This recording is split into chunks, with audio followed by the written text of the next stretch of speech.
Sustainability goals for industries.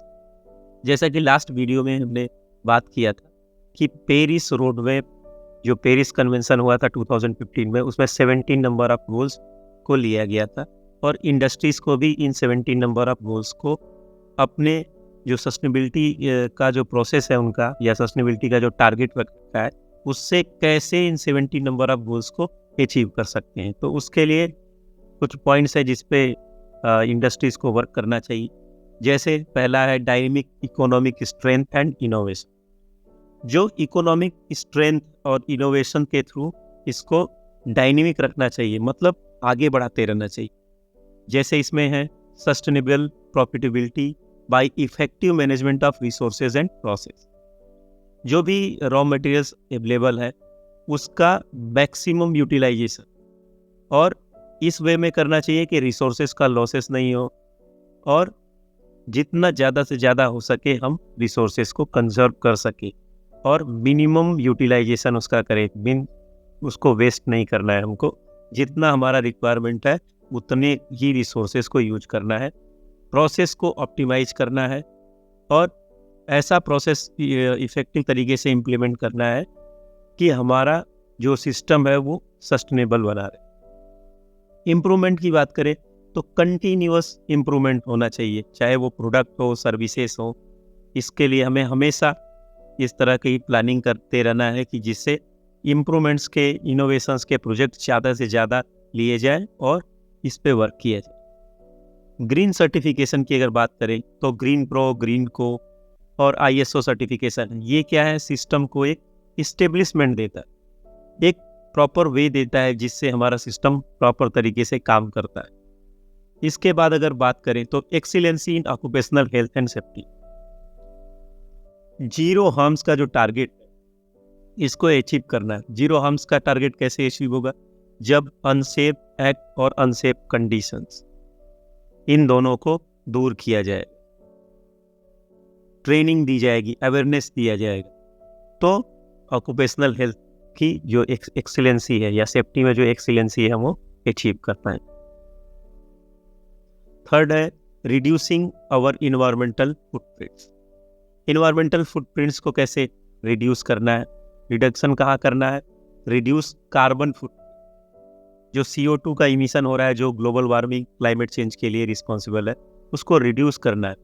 Emission को reduce करना है, जो particulate matter, sulphur dioxide, carbon monoxide और भी दूसरे तरह की गैसें जो इन्वायरमेंट में रिलीज होती है इंडस्ट्रियल प्रोसेस के दौरान, तो उसको हमको रिड्यूस करना है।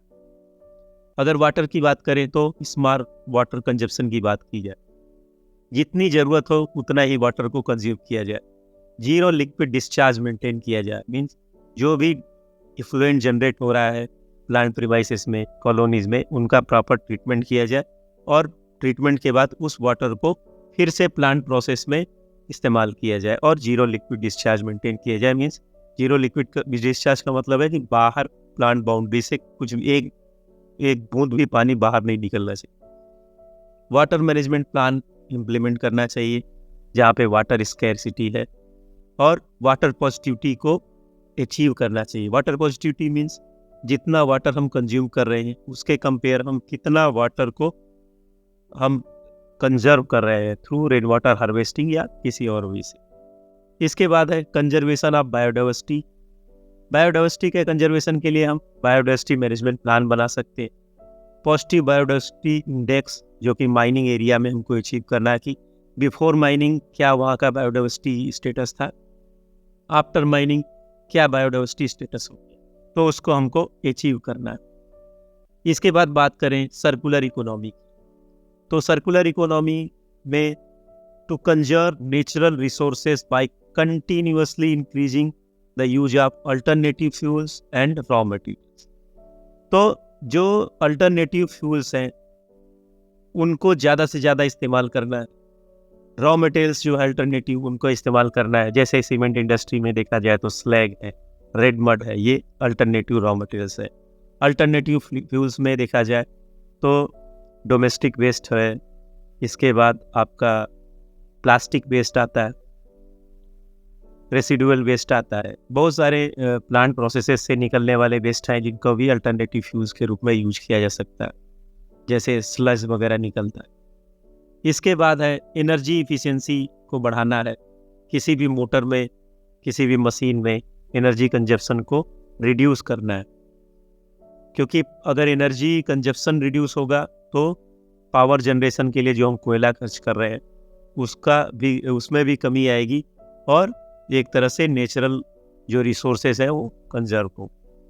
वेस्ट हीट रिकवरी या को भी बढ़ावा देना है, जैसे सीमेंट प्लांट में वेस्ट हीट रिकवरी बॉयलर्स लगाए जाते हैं जिससे पावर जनरेशन होता है। तो जो वेस्ट हीट पहले हवा में डिस्चार्ज हो जाती थी, अभी उससे पावर का जनरेशन किया। रिन्यूएबल एनर्जी जैसे कि solar energy, wind energy, tidal energy, इन सब पे फोकस करना है। इसके बाद जो लोकल स्टेक होल्डर्स अपने, उनको भी सपोर्ट करना है, जो कम्युनिटीज़ हैं आसपास की उनको सपोर्ट करना है, उनका इकोनॉमिक डेवलपमेंट करवाना है, सोशल डेवलपमेंट करवाना है और कम्युनिटी के वेलफेयर को देखना है।